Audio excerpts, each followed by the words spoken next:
10ஆம் வகுப்பு அரசு பொதுத் தேர்வு இன்று 11ஆம் தேதி தொடங்கி வரும் ஏப்ரல் 6ஆம் தேதி வரை நடைபெறுகின்றது. தேர்வில் திருவள்ளூர் மாவட்டத்தில் 15,742 மாணவர்களும் 15,741 மாணவிகள் மொத்தம் 31,483 மாணவ மாணவியர்கள் தேர்வு எழுதுகின்றன.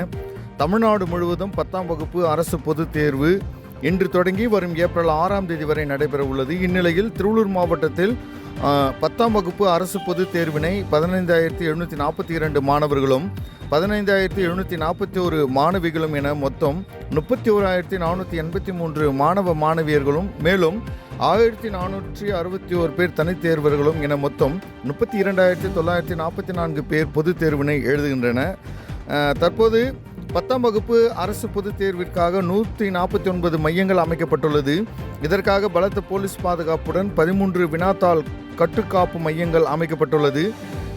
இந்த தேர்வில் 485 ஆசிரியர்கள் சொல்வதை எழுதுபவர்களாக நியமனம் செய்யப்பட்டுள்ளனர். இந்த தேர்வினை கண்காணிக்க பறக்கும் படை 1,654 அரை கண்காணிப்பாளர்களும் 149 முதன்மை கண்காணிப்பாளர்களும் 15 கூடுதல் துறை அலுவலர்களும் 215 நிலையான பறக்கும் படையினரும் என மொத்தம் 2,667 ஆசிரியர்கள் தேர்வு பணியில் ஈடுபடுத்தப்பட்டுள்ளனர் என்று மாவட்ட ஆட்சியர் பிரதாப் அவர்கள் தெரிவித்துள்ளார். தற்சமயம் நீங்கள் பார்த்து கொண்டிருப்பது திருவள்ளூர் மாவட்டத்தில் நகர்ப்பகுதியில் அமைந்துள்ள RM ஜெயின் பள்ளியில் 10ஆம் வகுப்பு மாணவர்கள் தேர்வு எழுத வந்து கொண்டிருக்கின்றனர். உற்சாகமாக அவர்கள் தேர்வு எழுத இருக்கின்றன என்ற பள்ளி மாணவிகள் தெரிவித்துள்ளனர். ஃபர்ஸ்ட் டைம் நான் பப்ளிக் எழுத வரேன். 10th நல்லா படிச்சிருக்கேன். மிஸ்ஸுங்க நல்லா கோச்சிங் கொடுத்துருக்காங்க. நல்லா எழுதுவேன்னு நம்பிக்கை இருக்குது. சென்டம் வாங்க முயற்சி பண்ணுறேன். என் பேர் கே ரேவதி. நாங்கள் RM Jain girls higher secondary ஸ்கூல்லேருந்து படிக்கிறோம்.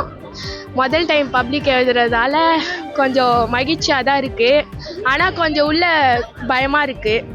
செய்திகளை உடனுக்குடன் தெரிந்து கொள்ள கீழ்கண்ட கேபிள் மற்றும் DTH நெட்வொர்க்குகளில் எம்நாடு செய்தி தொலைக்காட்சியை காணுங்கள். பாதகம் செய்பவரை கண்டால் நாம் பயம் கொள்ளலாகாது பாப்பா. மோதி மிதித்து விடு பாப்பா, அவர் முகத்தில் உமிழ்ந்து விடு பாப்பா. அண்மை செய்திகளை உடனுக்குடன் தெரிந்து கொள்ள இணைந்திருங்கள் எம்நாடு தொலைக்காட்சியுடன்.